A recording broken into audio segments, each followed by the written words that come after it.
癌夜酋长每周日酱什么酱？亲眼所见，亦非真实。大家好，这里是全世界最美的雪文酱子。今天酱子二话不多说，给大家开讲空军背后的惊天秘密。爸！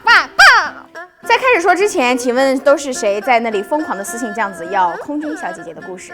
站出来报数！现在，立刻，马上站这儿！在酱子正式的开始分析空军小姐姐之前，让我们首先来了解一下市面上目前非常流行的版本。黄美君，整！空军自小就是个舞刀弄枪、出神入化、武武喳喳、技冠群雄的少女。虽然家里一直希望她跟其他女孩一样，做个好媳妇儿，做个家庭妇女，可是马尔塔呢，还是来到了空军部队。但是现实并没有马尔塔想象的那么好。根据官方给出的马尔塔的介绍，空军的真实身份其实是 Air Ground 空军地勤。百无聊赖的空军同飞行员亨利相爱，甚至到了谈婚论嫁的地步。可惜在一次大雾天，因为空军玩忽职守，忘记发射信号，而导致爱人飞机失事。如果空军小姐姐的故事真的是这样的话，那么酱子在这里有一个巨大的疑问：作为一个女孩子，就算你干嘛呢？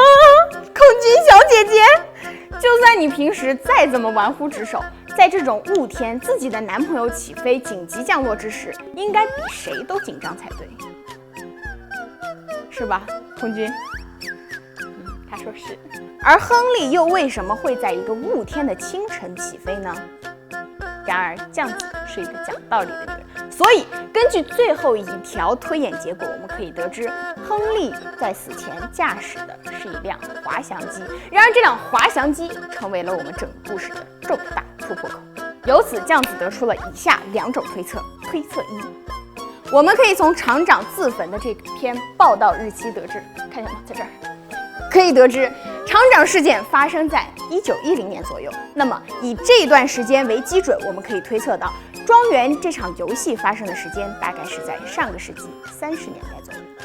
根据历史记载，1903年，莱特兄弟发明了第一架动力飞机。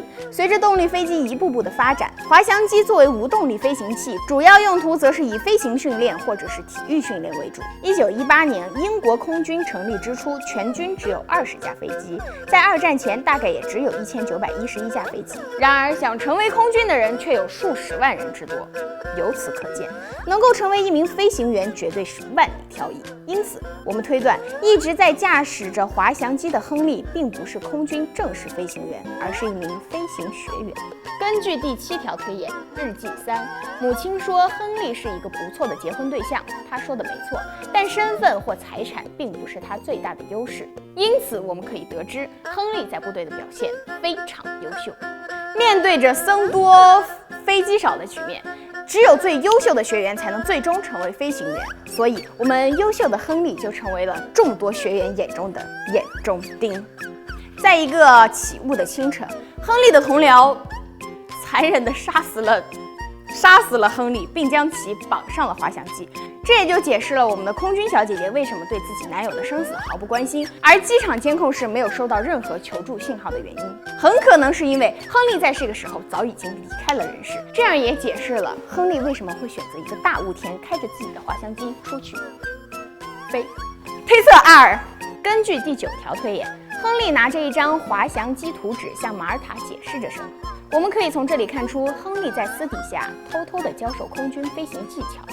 所以，如果亨利最后一次出港不是被同僚所害，而是出于自愿的话，而空军又不给亨利发射信号弹的原因只有一个，那就是空军也在飞机上。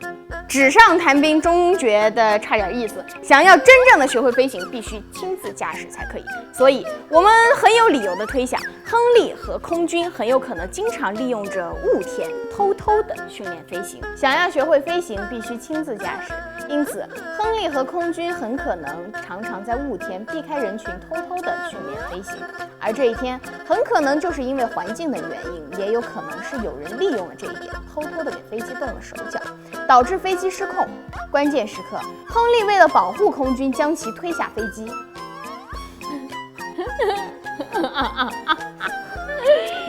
而自己则留在飞机上，试图挽留飞机，结果却机毁人亡。而回到指挥台的空军，却也永远背负起了擅离职守的罪名。再见了，亨利！再见了，亨利！